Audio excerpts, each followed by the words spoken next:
പിന്നെയുമരുൾ ചെയ്തു കൃഷ്ണനും മോദാൻവിധം, ധന്യനിന്നിവനെന്നു നിശ്ചയിച്ചിതു ഞാനും. ത്വൽകാരുണ്യവും ഇവൻ ഈ വണ്ണം വന്ന മൂലം, എത്രയും ഭാഗ്യവാനാം അസുരനിവൻ പ്രഭോ. നിന്നുടെ വംശം തന്നിൽ ജനിച്ച ദൈത്യന്മാരെ എന്നുമേ കൊല്ലുകില്ല ഞാനെന്നു മുന്നേ വരം ഭക്തനാം പ്രഹ്ലാദനു കൊടുത്തേനതുകൊണ്ടു ഇന്നിവൻ തന്നെ കൊൽകയരുതെന്നതുമല്ല.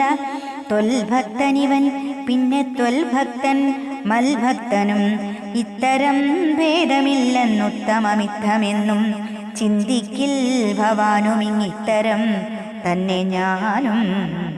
അന്തരമില്ല രണ്ടുമൊന്നെന്നതൊന്നാകയാൽ രണ്ടായി ചിന്തിക്കുന്നു സദ്വേഷിയായ ജനം.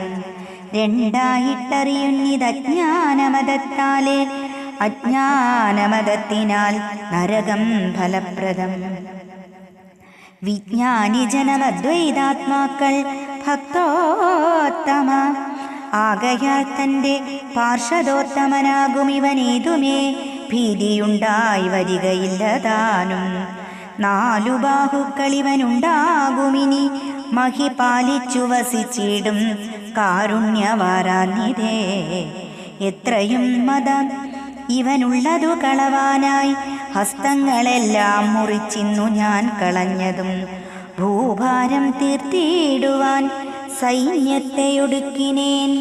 ഭക്തന്മാർ ദുഷ്ടതകൾ കാട്ടിയതെല്ലാറ്റയും ഭക്തവാത്സല്യമുള്ള നാമല്ലോ മാറ്റേണ്ടതും. ഇത്തരം കൃഷ്ണവാക്യം കേട്ടു ശങ്കരൻ തൻ്റെ ചിത്തകാരുണ്യാജ്ഞയാ ബാണനും വേഗം ചെന്നു ബദ്ധനാമനിരുദ്ധൻ തന്നെയും വേർപെടുത്തു. ബന്ധുഭാവേന തൻ്റെ പുത്രിയാമുഷയെയും മാധവൻ തൻ്റെ കാൽക്കൽ വച്ചു കൈവണങ്ങിനാൻ. ആദരഭക്ത്യാ വീണു നമസ്കാരവും ചെയ്താൻ. നന്നായി വരികെന്നു കൃഷ്ണനും അരുൾ ചെയ്തു.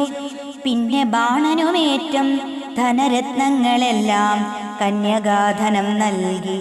മാധവനവയെല്ലാം അന്യുനാനന്ദം പരിഗ്രഹിച്ചു ഹരനോടു യാത്രയും ചൊല്ലിപ്പുറപ്പെട്ടു മാധവൻ താനും. പ്രീത്യാ ദൈത്യേന്ദ്രനെയും കണ്ടു യാത്രയും ചൊല്ലി ഘോഷമായി പുറപ്പെട്ടു പോന്നിതു യദുക്കളും തോഷമായി.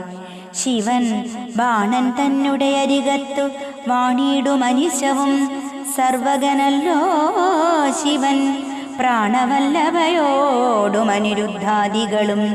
കാർവർണൻ താനും വന്നു ദ്വാരകാപുരിബുക്കു കാർവേണി ഉഷയുടെ കല്യാണഘോഷം പൂണ്ടു. പിന്നെയങ്ങെല്ലാവരും ഉത്സവത്തോടെ വാണാർ. ചൊല്ലുള്ള ഉഷ അനിരുദ്ധനും ഒരുമിച്ചു അല്ലലെന്നിയേ വസിച്ചിടിനാൾ സുഖത്തോടും.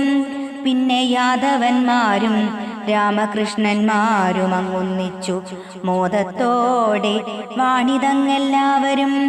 ബാണനെ കൃഷ്ണൻ വെന്ന കഥയെ പിന്നെ ശിവൻ ബാണനു വേണ്ടി യുദ്ധം ചെയ്തതും ഇവയെല്ലാം ചിത്തത്തിൽ പ്രാതക്കാലെ ചിന്തിപ്പോർക്കേതുമൊരു ശത്രുക്കൾ പീഡയില്ല സകല ജയം വരും.